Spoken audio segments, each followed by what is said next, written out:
Hey guys, I'm McGraham-Shirley, CEO of Yasa Fitbox, which is a small boutique fitness studio. I offer a wide range of fitness exercises.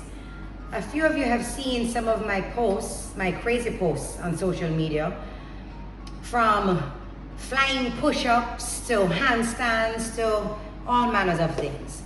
I believe that fitness should be fun, and I make sure that all my classes have that feeling. Fun fitness, but effective fitness. But I wasn't always into fitness. So for your career day, I was asked to share a video with you about pivoting. The word pivoting means changing direction. I went to school and studied education, actually. So I was a school teacher for about 10 years before I got into fitness. Sometimes we enter into a profession for love of it, for whatever reason. You go to school, you go to university, and you study and you enter into one field. But sometimes we make a change, we make a pivot, and you're able to change direction and enter into a new profession.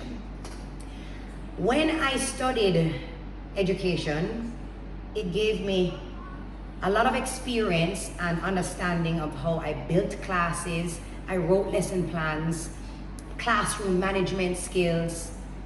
So although I'm not in the classroom anymore, I'm still using a lot of the skills I did acquire in the career that I studied for, although I'm technically no longer in the classroom. The change happened for me. I didn't really plan to change my career. I was teaching at a preschool, and while I was at that preschool, I just had my third baby. And as most of you know, us mommies put on a lot of weight with pregnancy.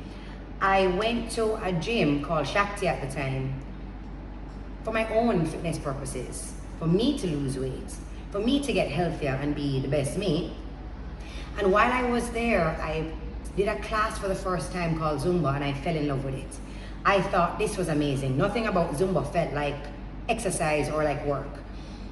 I started losing so much weight with the Zumba, but while I was doing the class, the teacher told us, the instructor for the class, that she will no longer be teaching Zumba because she was here only on summer break.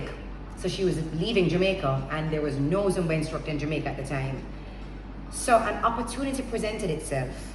The entire class looked at me and said, "You're the only one who can dance, Shani. If you teach this class, we'll keep coming."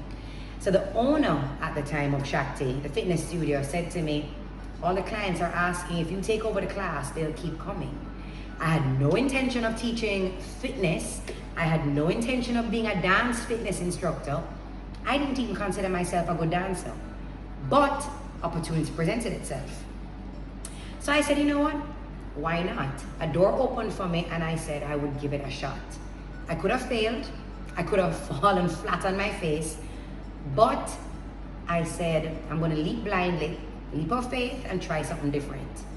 With that, I got several slots on the Shakti schedule, but keep in mind, if you change your profession, I can't survive on only 2 or 3 classes.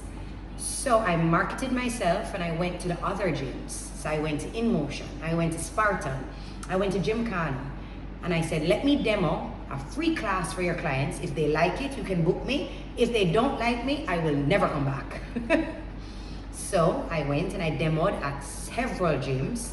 But keep in mind, at this time, 10 years ago, nobody else was teaching Zumba. So it was very novel for these gyms to get me.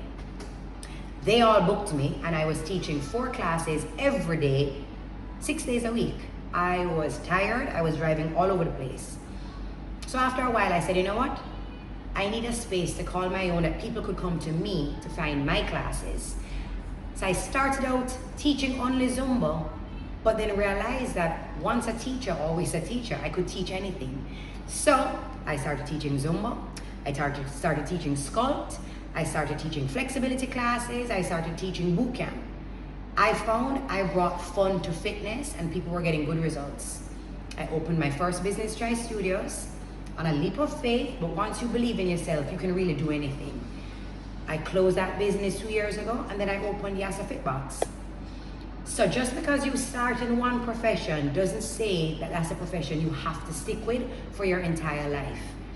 And the other thing I noticed, whatever you study, nobody can take that away from you. So just because I'm not using my education degree doesn't mean that it hasn't helped me. It doesn't continue to help me now. I'm still using skills I learned from school in the field of education, in psychology, and it has helped me with my business now.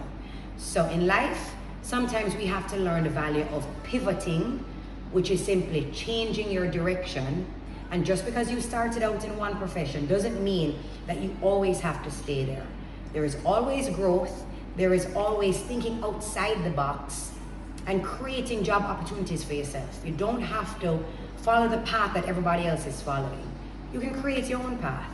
Find a niche in the market.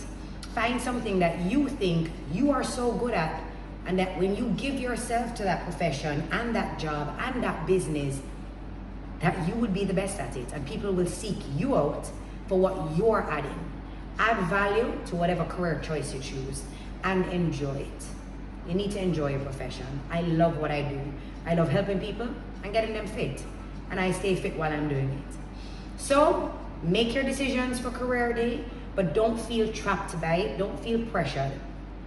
Whatever you choose will be the right choice at this point in your life, and you are able to change it as many times as you want to. Life is for living and having fun. Thanks for listening, guys.